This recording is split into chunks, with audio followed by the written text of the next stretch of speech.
说你在干什么？打扫啊！你看这个灶台都弄成这样了，那个师傅不是说让我们把这里清理一下，明天他还要继续弄的吗？哎呀，你看你昨天都已经感冒成那个样子了，昨天晚上一直在咳，而且还发高烧，你搞什么嘛？我来搞。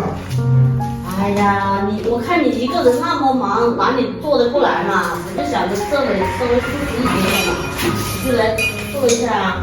舒服什么？你感冒成那样子，赶紧去吃点药休息一下。我已经吃过药了。你休息一下。那你一个人做那么多事情，太辛苦了。我就想着这会稍微舒服一点了嘛，我帮你分担一下。这么一点点，我一辈子搞。去休息。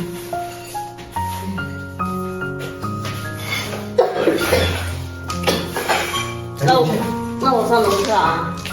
去休息一下，看还有什么药没吃的，去吃点药。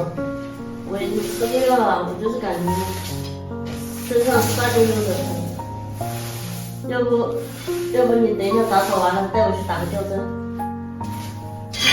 可以啊，那你马上搞定。那我先去睡一会儿啊。Hello， 大家好，我是阿斌。昨天媳妇都感冒了，很严重，咳嗽了一晚上，还发高烧。哎，今天一爬起来，趁我不注意，她就来干活了，来搞卫生了。然后我就把她赶走了。现在她感冒都很严重啊，那个脸色都很白的。我得赶紧把这个卫生搞了之后，送她去医院看一下。好了，今天就跟大家说这么多，我搞了就赶紧带他去看了，谢谢大家的支持，拜拜。